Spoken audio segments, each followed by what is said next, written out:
Hello friends, പുതിയൊരു വീഡിയോയിലേക്ക് എല്ലാവർക്കും സ്വാഗതം. ഡ്രൈവിംഗ് എക്സ്പീരിയൻസ് നിർണ്ണയിക്കുന്നതിൽ ട്രാൻസ്മിഷൻ സിസ്റ്റത്തിന് വ്യക്തമായ ഒരു പങ്കുണ്ട്. അവ എങ്ങനെ വർക്ക് ചെയ്യുന്നു എന്നതിനനുസരിച്ചിരിക്കും യാത്രാസുഖം.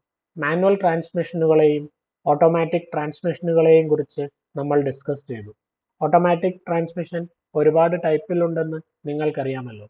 അതിലൊന്നാണ് കണ്ടിന്യൂസ് വേരിയബിൾ ട്രാൻസ്മിഷൻ അല്ലെങ്കിൽ CVT. എന്താണ് ഒരു CVT ഗിയർ ബോക്സ്? അവ എങ്ങനെയാണ് വർക്ക് ചെയ്യുന്നത്? അല്ലെങ്കിൽ CVT ഉപയോഗിച്ചിരിക്കുന്ന വാഹനങ്ങൾ നിങ്ങൾക്ക് വാങ്ങുന്നതിൽ എന്തെങ്കിലും കുഴപ്പമുണ്ടോ? എന്താണ് ഒരു CVT ഗിയർ ബോക്സ്? ബെൽറ്റുകൾ, പുള്ളീസ് ഓർ ചെയിൻ ഉപയോഗിച്ച് വാഹനത്തിന്റെ എഞ്ചിനിൽ നിന്നും ഡ്രൈവ് ട്രെയിനിന്റെ മറ്റു ഭാഗങ്ങളിലേക്ക് പവർ ട്രാൻസ്മിറ്റ് ചെയ്യുന്ന ഓട്ടോമാറ്റിക് ട്രാൻസ്മിഷൻ ടൈപ്പാണ് CVT അഥവാ continuously variable transmission. Traditional transmission സിസ്റ്റത്തിനെ അപേക്ഷിച്ച് ഇവയിൽ ഫിക്സഡ് ആയിട്ടുള്ള ഗിയറുകളില്ല. പകരം വാഹനത്തിന്റെ സ്പീഡും റോഡ് കണ്ടീഷനും അനുസരിച്ച് ഒരു റേഞ്ചിനുള്ളിൽ infinite variation of gear ratio നൽകാൻ ഇവയ്ക്ക് കഴിയും. അതുവഴി ഏറ്റവും എഫിഷ്യന്റ് ആയിട്ടുള്ള RPM റേഞ്ചിൽ എഞ്ചിനുകൾ വർക്ക് ചെയ്യുന്നു. എങ്ങനെയാണ് ഒരു CVT വർക്ക് ചെയ്യുന്നത്? ഏറ്റവും കോമൺ ആയിട്ടുള്ള CVT പുള്ളി നമ്മുടെ കപ്പി ബേസ് ചെയ്തിട്ടുള്ളതാണ്. രണ്ട് വ്യത്യസ്ത ഡയമീറ്ററുകളിലുള്ള കപ്പികൾക്കിടയിൽ മെറ്റൽ ബെൽറ്റോ ചെയിനോ ഉപയോഗിക്കുന്നു.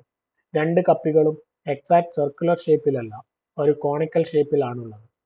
അതുകൊണ്ട് തന്നെ അവയുടെ ഡയമീറ്റർ ആവശ്യത്തിനനുസരിച്ച് മാറിക്കൊണ്ടിരിക്കും. വാഹനം ഓടിക്കൊണ്ടിരിക്കുമ്പോൾ അതിലുള്ള കൺട്രോൾ സിസ്റ്റം എഞ്ചിൻ സ്പീഡ്, വാഹനത്തിന്റെ സ്പീഡ്, ലോഡ് തുടങ്ങിയ കാര്യങ്ങൾ മോണിറ്റർ ചെയ്യുകയും അതിനനുസരിച്ച് കപ്പികളുടെ സ്ഥാനം അഡ്ജസ്റ്റ് ചെയ്യുകയും ചെയ്യും. അതുവഴി കപ്പികളുടെ എഫക്റ്റീവ് ഡയമീറ്റർ ചേഞ്ച് ആകും. മറ്റൊരർത്ഥത്തിൽ ഗിയർ റേഷ്യോ ചേഞ്ച് ആകും. CVT ഗിയർ ബോക്സ് ഉള്ള ഒരു വാഹനം ഓടിക്കുന്ന നിങ്ങൾക്ക് ഇങ്ങനെ ഗിയർ ചേഞ്ച് ആകുന്നത് അറിയാൻ കൂടി കഴിയില്ല. വളരെ സ്മൂത്ത് ആയി അത് നടന്നുകൊള്ളും. ഇനി എന്തൊക്കെയാണ് ഇവയുടെ advantages? Increased fuel efficiency. Conventional automatic gear ബോക്സുകളെ അപേക്ഷിച്ച് CVT ഗിയർ ബോക്സുകൾ ഫ്യൂവൽ എഫിഷ്യന്റ് ആണ്, എസ്പെഷ്യലി ഹൈ ട്രാഫിക് ഉള്ള സമയത്ത്. ഇതിന് കാരണം CVTകൾക്ക് ഡ്രൈവിംഗ് കണ്ടീഷൻ അനുസരിച്ച് എഞ്ചിൻ സ്പീഡ് ഒപ്റ്റിമൈസ് ചെയ്യാനുള്ള കഴിവുണ്ട്. Better driving experience. Gear shifting ചെയ്യുന്നത് അറിയാത്തതിനാൽ ഡ്രൈവിംഗ് എക്സ്പീരിയൻസ് എപ്പോഴും കംഫർട്ട് ഉള്ളതും റിലാക്സിംഗുമായിരിക്കും. Compact design. CVT gear box design light വെയ്റ്റും കോമ്പാക്റ്റുമാണ്. അതുകൊണ്ട് തന്നെ ഓവറോൾ വാഹനത്തിന്റെ ഭാരവും കുറവായിരിക്കും. ഇനി എന്തൊക്കെയാണ് ഇവയുടെ ഡിസഡ്വാൻറ്റേജസ്? എല്ലാ കാര്യങ്ങളെയും പോലെ CVT ഗിയർ ബോക്സുകൾക്കും അതിൻ്റെതായ ദോഷങ്ങളുമുണ്ട്. Durability issues. മറ്റുള്ള ട്രാൻസ്മിഷനുകളെ അപേക്ഷിച്ച് വേഗം കേടുപാടുകൾ സംഭവിക്കാനുള്ള സാധ്യതയുണ്ട്. Cost of repair. Repair or replacement കോസ്റ്റും മറ്റു ട്രാൻസ്മിഷനുകളെ അപേക്ഷിച്ച് കൂടുതലാണ്. ഇനീഷ്യൽ കോസ്റ്റ് കുറവാണെങ്കിലും പാർട്സുകൾ അത്യാവശ്യം കോസ്റ്റ്ലിയാണ്. നോയ്സ്. ഹൈസ്പീഡ് ആക്സലറേഷൻ സമയത്ത് CVT ഗിയർ ബോക്സ് കൂടുതൽ നോയ്സ് ഉണ്ടാക്കും കമ്പയർഡ് ടു മറ്റുള്ള ഡ്രൈവുകളേക്കാൾ. CVT ഗിയർ ബോക്സുകൾക്ക് അതിൻ്റെതായ ഗുണങ്ങളും ദോഷങ്ങളുമുണ്ട്.